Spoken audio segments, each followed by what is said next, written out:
Okay, this is a instructional video of assembling your eROLL before using it and then actually using the product itself. So let's open up the box.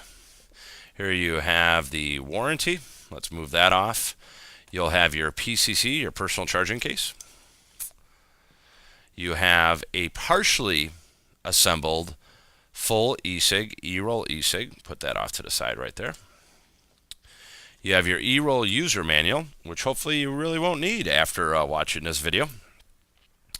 Hidden below here, we have your two atomizer heads, your wall charger, two empty cartridges, and then finally your USB line. So let's get that on out there. So first, let's look at charging your personal charging case. It's very easy to do. You're going to notice that the unit USB line right here has a connection for USB. You can connect that to anything that you want, up to and including the wall charger that you're looking at. It's very easy. For troubleshooting, what's nice is Joyetech does have a LED light on here, so when you plug this in, that LED light goes green. You know that this portion of the unit is working. If you ever are troubleshooting or are having difficulties with your unit, you then plug this piece on in. Oop, wrong way. There we go. This will then, the mini USB plug will plug into the bottom of the unit. So that just simply be careful making sure which end that it goes into. It does go in a certain way. That plugs in just like that, goes flush, you're good to go. Now you're going to have a light, an LED light that will light up, it will illuminate, it will go red if it is charging, green if it is charged. If you happen to have a eCig unit in here, that's when you see that secondary light go off and you have the blue. So it's very easy to charge this unit up. I would suggest that you charge it up at night. You're going to know what your habit is more like and when you need to recharge this. Some people may find that they'll, while they're at work or even in a car, they'll just leave it on the charger because this is a on-demand unit that you have. Now, like I said, this little unit that we're looking at here, it's partially assembled. What's missing is the atomizer head, the physical heating element within this. So what you do is you will notice dimples right there. There's one dimple, there's another dimple, and you go counterclockwise and out. And it's not much that needs to be done. You can actually see right there where the channel guides fit. That shows the portion where you're going to be putting your atomizer head on in there. So right now, just to show you all three parts aside, we're going to take the tank cartridge, we're going to put that off to the side. We are going to take your atomizer cover holder, and now I am actually going to show you how you're going to pre-prime. That's right, I would actually like you to pre-prime your eROLL atomizer head before you physically use it. How you do that is pretty simple. Here I have a eROLL head.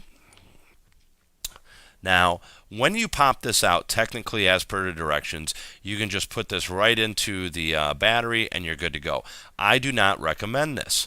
The reason I don't recommend this is if an atomizer head, for whatever reason, does not absorb the liquid in a proper manner or very quickly, you can just have it burn out right away. And that's kind of unfortunate. Even though on a DOA type of a thing you can't get it replaced, why have that happen if just by doing a simple step like what we're going to do guarantees that this is going to work out of the box 100% of the time unless there's a manufacturer's error. Now, this atomizer head, I've already pre-primed slightly. And the very top syringe portion right there, there's white wicking. Have a look at your unit right now, your atomizer head. Take it out of the little packaging. Like I said, they're hidden within these little packages that you see right here. Take it out, and now this is where a needle tip type bottle really comes in handy. You can do it with a non one, but this is very suggested. So now what I'm going to do is I'm just going to put a drop right there. You saw me put the drop right onto where that wicking is. The secondary thing I can't really show you, but what you do is by holding this, bring the bottom portion up towards your mouth and inhale. So what you're doing is you're forcing that liquid to get pulled back into the atomizer head itself. And all we're doing is making sure that that wicking is primed. It's a very easy, very simple thing to do. Do one drop. I've commonly found that they take just about 2 little drops, and that's all that's needed. Once that's done, put the atomizer head right into the battery. You see it right there. I'll take it out again, put it back in. It's very easy to do. Now you're going to take your atomizer cover. You're going to look at where those dimples were. You're going to line the dimples up with the channel itself. And look at that. Even I think I did that. There we go. Put that down. Turn it clockwise. And just make sure that it clicked clockwise, because if you're doing these steps and it's not working, that could be your issue right there. You just didn't, you pushed it down, but you didn't turn it. Once you turn it, you're forcing that atomizer head to seat properly to get the voltage from the battery itself so that it will work.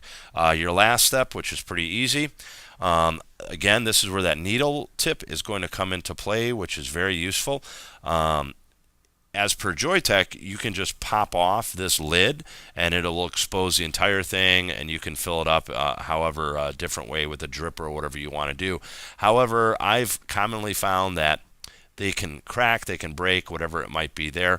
It doesn't cause the cartridge not to work, but you could have a little bit of a leakage issue. So with this, by keeping this in place with a needle tip, you just stick that needle right on in there, and then you'll notice on the side that you actually have a window, and just fill it on up. And once it's full all the way to the top, insert that into the very top end, and you're good to go. That's all you need to do to get your unit set up. There is another hidden thing that I would like to show you, and this particular is a slightly older eROLL. Here I'm going to show you a newer battery of the eROLLs. They keep changing stuff on Joyetech does all the time. This one has a CE now on there. This particular one does not, so the one that gets shipped to you is probably going to have this. So we're going to look really close here. And if you look, you're going to notice a little hole there, right where my finger's going. That's your air hole. So if you accidentally put your thumb over that and you're inhaling, so like with this full unit here, not watching what I'm doing. If you go to inhale and you don't get a proper inhale, your thumb might be on there. Now, I've noted that you can kind of play with that a little bit too. You can kind of put your thumb lightly over that, and that sometimes gives you a little bit extra airflow, so that is nice. Now, if you're a light user, you should look, it's pretty traditional to be looking at, several weeks, a month, whatever it might be, for your atomizer head, and everything's fine. If you're using this thing like a workhorse, you can blow out an atomizer pretty quick. There's 2 things to note as far as leakage goes. 3 things actually. One, your tip, your cartridge can wear out. It's plastic. It's going into metal, the friction back and forth. As we've seen, that atomizer head, it's a piercing that does mate to it.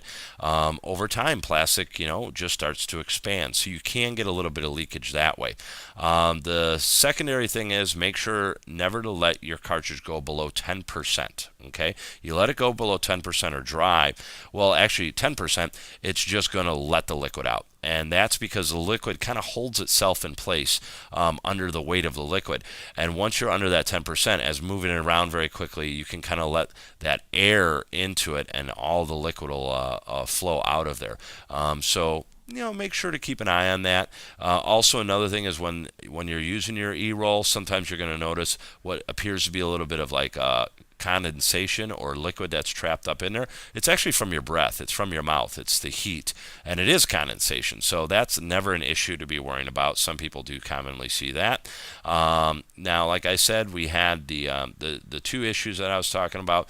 The third with leakage is if you just leave this sit for a very long time, there's an air hole here. There is a slight small opening. Of course, it's very small and it'll take a very long time, but again, 2 or 3 days, literally just a drip of liquid, it will appear to cover the entire unit. So that is one of those things to just kind of note, everybody. And that is your eROLL as far as putting it together and using it. Once you have it, make sure all the time, click it on in there whenever you're not using it. You want that on-demand charge, and then you have the small button right here. That'll force this very top end up a little bit so it's easy to pull out of your case all the time. Another thing that some people do miss on the eROLL is there's actually a little piece of plastic that is on the outer cases on both sides, and if you just take your finger you can pull that off, or some people choose to keep that on there for a long time and it does protect it. But if you do that, let's say maybe after 3 months or 4 months, all of a sudden you're noticing it looks a bit scratched up, you can then just peel that off and voila, it looks like a brand new unit again. So this is the eROLL. I hope that this instructions were useful for you. The last thing I want to leave you with before we stop this instructional video is atomizer failure and how to tell if your atomizer has failed. You're going to have three things happen. One possibility of three things happening. One is a burnt taste in the back of your mouth. A burnt taste is the wicking itself in the atomizer has burnt out, and that is where you're getting a burnt taste from. The second one is where it fails to convert the liquid into vapor, and you're going to get a little bit of liquid on your lips. That is saying, hey, the atomizer needs to be changed. The third one is actually the worst one for a user, and that's a very slight decrease of the unit, the head, the heating element itself. What happens is, it was working at 100%, now it's at 95, now it's at 90, now it's at 70. So you're still getting vapor, you're still getting flavor, but you're not getting that full sensation that you used to. Well, it's probably, odds are very good that you need to replace your atomizer head. So atomizer heads are never made to last forever, folks, so you do need to change those. And that's what I'm going to leave you with.